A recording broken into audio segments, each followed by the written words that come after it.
ఇప్పుడు సినిమా మీరు ప్లే చేసినప్పుడు సినిమా తెస్తుంది ఆ సినిమా సాంగ్ ఫస్ట్ గారు ఏదో ఎడగడం కోసం ప్లే చేస్తాం అంతే. ప్రాక్టీస్ ఇవన్నీ కామన్ మాస్టర్ గారు, మేము ఇలానే చేస్తుంటాం.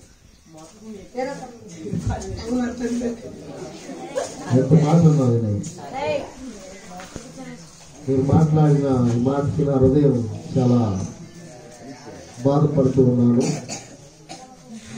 మనం దేవుని మందిరంలో మరి సినిమా మ్యూజిక్స్ మనం నేర్చుకోకూడదు.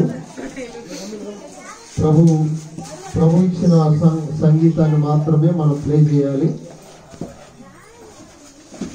మీరు విషయాన్ని గమనించాలి. దేవుని మందిరంలో అపవిత్రమైనటువంటి పాటలు, అపవిత్రమైనటువంటి మ్యూజిక్స్ ఇవేవి కూడా మనం ప్లే చేయకూడదు. మీరు దేవుని మందిరంలో ఉంటూ ఇలాంటి పనులు చేయటం ద్వారా నాకు ఎంతో బాధాకరంగా ఉంది. మరి ప్రభు యొక్క రాకడలో ఇవన్నీ ఉండవు. అపవిత్రమైన పాటలు, అపవిత్రమైన నడవడిక, అపవిత్రమైన ప్రసంగాలు ఇవేవి కూడా ప్రభు రాకడలో నిలబడవు. నేను కోపంతో ఈ మాటలు మీకు చెప్పట్లేదు, మిమ్మల్ని కాపాడుకోవాలని దేవుని ప్రేమతో ఈ మాటలు నేను మీకు చెప్తున్నాను. దయచేసి మీరు ఇంకెప్పుడు మరోసారి ఎప్పుడు ఆ యొక్క పాటలు ప్లే చేయొద్దని ప్రభు నామంలో మీకు తెలియజేస్తూ ఉన్నా.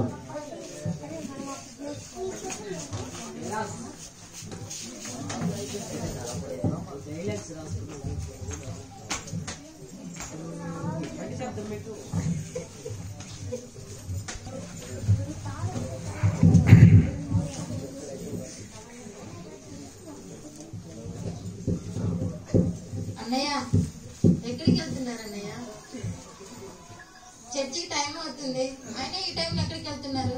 12 మల్టీప్లెక్స్కి వెళ్తున్నాయి. ఏమి అదేంటన్నయ్య మల్టీప్లెక్స్కి వెళ్తున్నారు? ఈరోజు ఆదివారం కదా, ప్రతి ఆదివారం ఆరాధనకి వెళ్తాం కదా. రండి అన్నయ్య ప్రార్థనకి వెళ్దాము. రోడ్డు మీద ఏంటి మాకు ఇంటర్వ్యూలు? మీరు వెళ్ళండి, మీరు వెళ్ళి చప్పట్లు కొట్టుకోండి. ఏంటన్నయ్య అలా అంటున్నారు? రండి అన్నయ్య చర్చికి వెళ్దాం.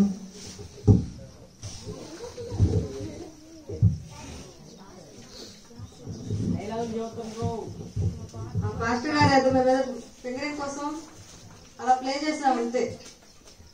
నోటికి వచ్చినట్టు మాట్లాడుతున్నాడు. మీరు వెళ్ళండి, మీరు వెళ్ళి చప్పట్లు కొట్టుకుంటూ ఆరాధన చెల్లించండి. నేను లేని నోటి అంటే మీకు అర్థమవుతుంది. రండన్నయ్య చర్చికి. మీరు చర్చికి రాకపోతే ఇవన్నీ మీకు రావు కదా. దేవుని కృప వల్లనే మీరు ఇవన్నీ నేర్చుకున్నారు. రండన్నయ్య ప్రయత్నం. మీకు ఎలా పాటలు పాడాలని నేర్పించింది మేము. ఇప్పుడు మీరు మమ్మల్ని ప్రశ్నించే స్థాయికి ఎదిరిపోయారా? అలా అంటారు ఏంటన్నయ్య? రండన్నయ్య చర్చికి వెళ్దాం ప్లీజ్. రండన్నయ్య. మేము రాము, మన పిల్లలు లేని చోటికి మేము రాము. మీరు వెళ్ళండి. అలా అనకుండా అన్నయ్య, రండన్నయ్య వెళ్దాం. ఇప్పుడు వెళ్ళండి, మేము లేని లోటు మీకు తెలుస్తుంది. చప్పట్లు కొట్టుకొని ఆరాధన చేసుకోండి. ఫింగరింగ్ కోసం ప్లే చేస్తే ఆ పాస్టర్ గారు 10 పేజీల డైలాగ్ రాసి క్లాస్ స్పీకర్ మమ్మల్ని. వెళ్ళండి, వెళ్ళి చప్పట్లు కొట్టుకొని ఆరాధన చేసుకోండి. వెళ్దాం.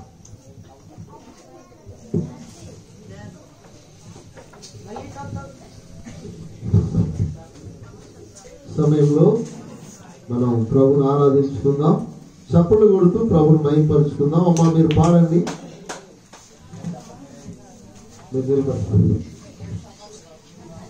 అందరం చప్పట్లతో ప్రభుని ఆరాధించుకుందాం. దేవుని వాక్యంలో సర్వజనులారా చప్పట్లు అని దేవుని వాక్యంలో రాయబడి ఉంది. చప్పట్లు కొడుతూ ప్రభుని ఆరాధించుకుందాం. మహిమ ఘనతకు అర్హుడవు నీవే మా దైవము. మహిమ ఘనతకు అర్హుడవు నీవే మా దైవము. సృష్టికర్త ముక్తిదాత సృష్టికర్త ముక్తిదాత మా స్తుతులకు పాత్రుడా. ఆరాధనా నీకే ఆరాధనా నీకే.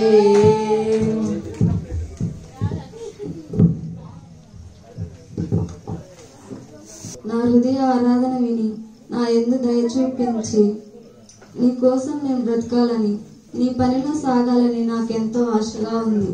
నీ పనిలో వాడబడిచిన వారిలాగా నేను వాడబడాలని నాకెంతో ఆశగా ఉంది. కానీ నాకు ఎలాంటి తలాంతులు లేవు.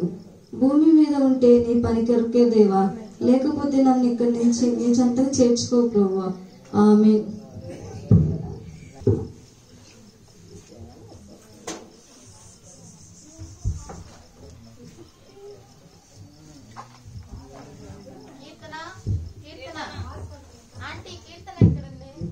ఆరాధన నుంచి వచ్చిన దగ్గర నుంచి దిగాలుగా రూమ్ లో కూర్చొని ఉందమ్మా. లోపలికి వెళ్ళండి, లోపలికి వెళ్ళండి అమ్మా. ఝాన్సీ రండి లోపలికి.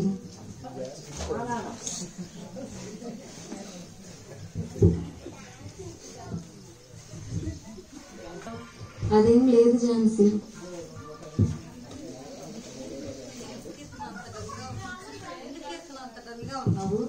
ఏమైంది? అదేం లేదక్క, ఎందుకో చాలా బాధగా ఉంది.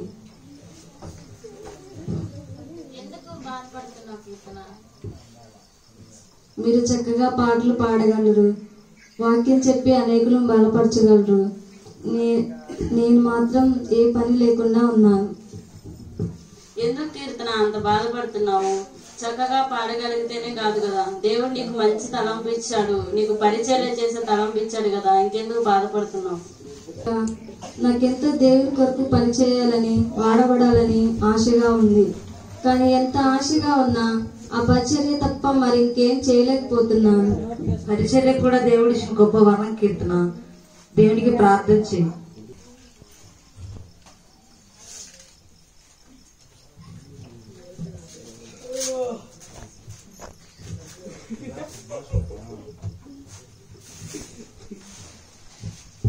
అన్నయ్య ఈ స్టిక్కర్ ఇక్కడ అంటించుకోవచ్చా? దీని మీద అన్నయ్య కొన్ని మంచి మాటలు ఉంటాయి.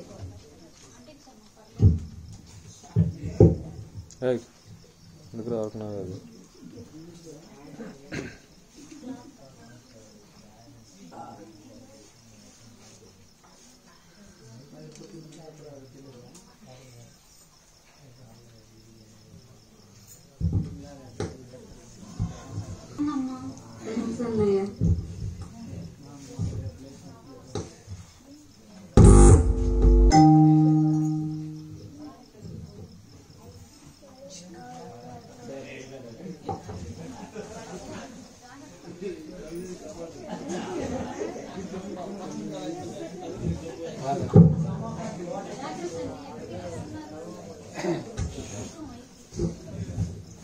హాస్పిటల్ నుంచి వస్తుంటే కొన్ని మంచి మాటలు జరిగానండి.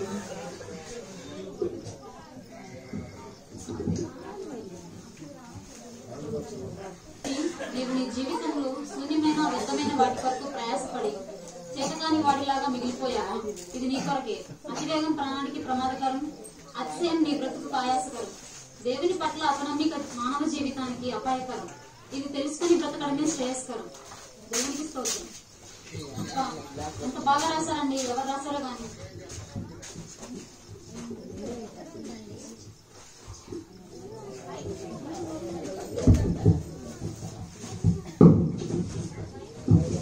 ఎక్కడ ఉందండి? స్టిక్కర్ అంటించారండి, చాలా అద్భుతంగా రాశారు.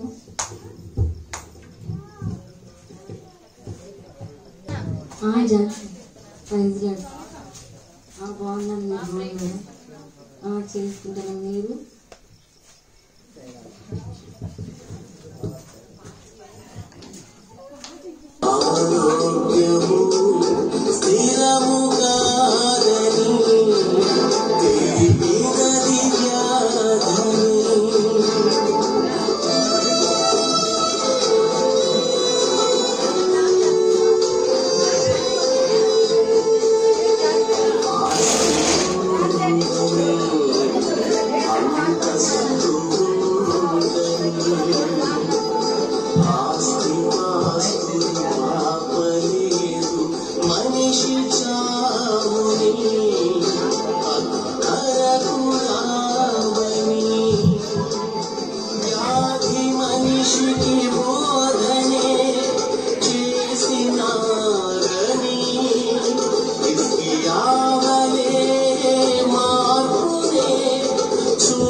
సార్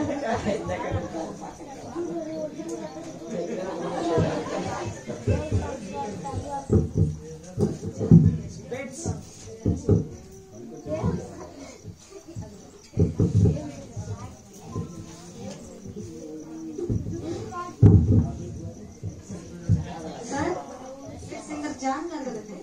అవునండి, మీరెవరు? ఏంటండి ఇక్కడ ఉన్నారు?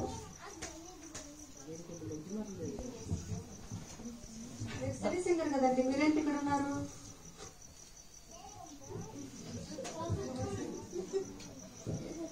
అవునయ్యా, నేను సినీ సింగర్నే. సినిమా పాటలే పాడేవాన్ని.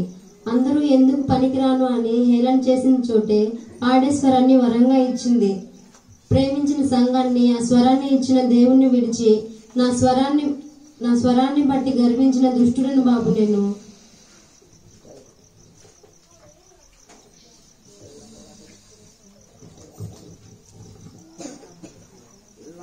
గురు యొద్దకు పక్షి పరిగెత్తినట్టు పరిశుద్ధ స్థలం నుండి పాడు స్థలంకి పరుగు తీసి పాడుదిప్పుగా మారిపోయిన మనిషినయ్యా నేను. దైవజనుడు నన్ను గద్దిస్తుంటే నా ఎదుగుదల ఓర్వలేగా మాట్లాడుతున్నారే అని అనుకున్నాను, కానీ నన్ను కాపాడుకోవడం కోసం దైవజనుడు ప్రయాసపడుతున్నాడు అని అర్థం చేసుకోలేకపోయాను. ఆత్మీయులను కాదు అనుకుని అభిమానుల కోసం ఆరాటపడ్డాను, కానీ ఏ స్వరాన్ని బట్టి గర్వించాను ఆ స్వరానికి ఇప్పుడు క్యాన్సర్ వచ్చింది. అవును, క్యాన్సర్.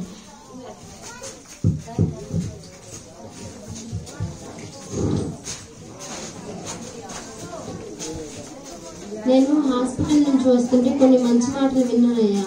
ఆ మాటలు నన్ను పాపపు నిద్రల నుంచి లేవనెత్తాయి.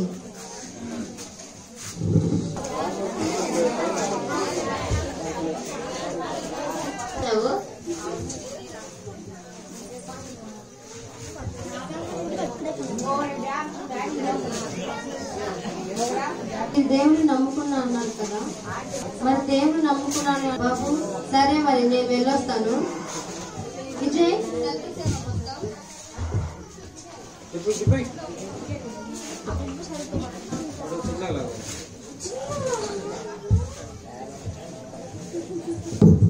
నువ్వేమని ఎప్పుడు బాధపడుతూ ఉంటావు కదా. ఈ రోజు నీ పోస్టర్ వల్ల ఒక అనారోగ్యం నుంచి బాగుపడ్డాడు. కేవలం నీ ప్రార్థన వల్లే కీర్తన. బాగా ప్రార్థన చేసుకో.